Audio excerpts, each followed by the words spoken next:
प्रेमी फिल्म सच। रक्षाबंधन भाई बहन के पावन त्योहार होला ए भैया। यही में बहनिया अपना भाई के कलाई में राखी बांधा ताड़ी, बहुत खुश बाड़ी और दिल से अपना भाई के दुआ दे ताड़ी। सुनिए हमार कवि सूरज राजा के लेखनी में सुमधुर गीत। राखी में बहिनी के प्यार बाटे, अब भैया बान दी हो।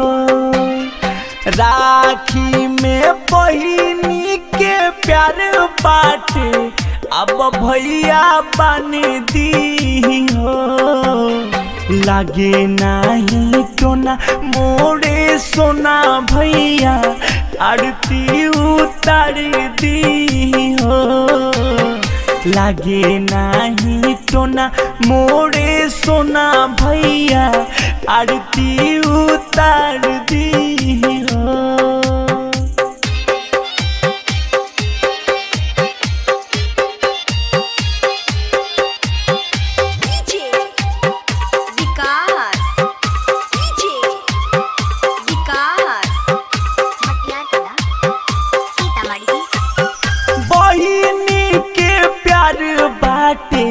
छोड़ी हो ना हाथ हो, दुखावाया सुखावा में दिह भैया साथ हो। बहिनी के प्यार बाटे, छोड़ी हो ना हाथ हो, दुखावाया सुखावा में दिह भैया साथ हो।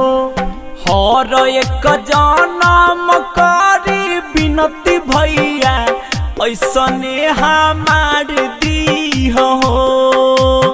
हर एक जन्म करी बिनती भैया, ऐसने हमार दी हो।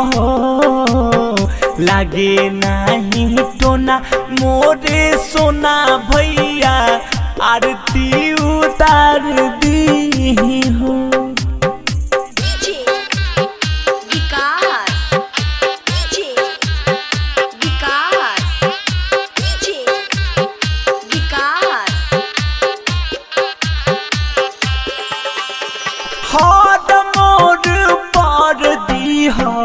बहिनी के प्यार हो, लाखों बरिस दिहा भैया हमार हो। हर मोर पदिहा बहिनी के प्यार हो, लाखों बरिस दिहा भैया हमार हो। सूरज राजा अपन बहिनी के इतने दुलार दी हो। संजय प्रेमी अपन बहिनी के इतने दुलार दी हो।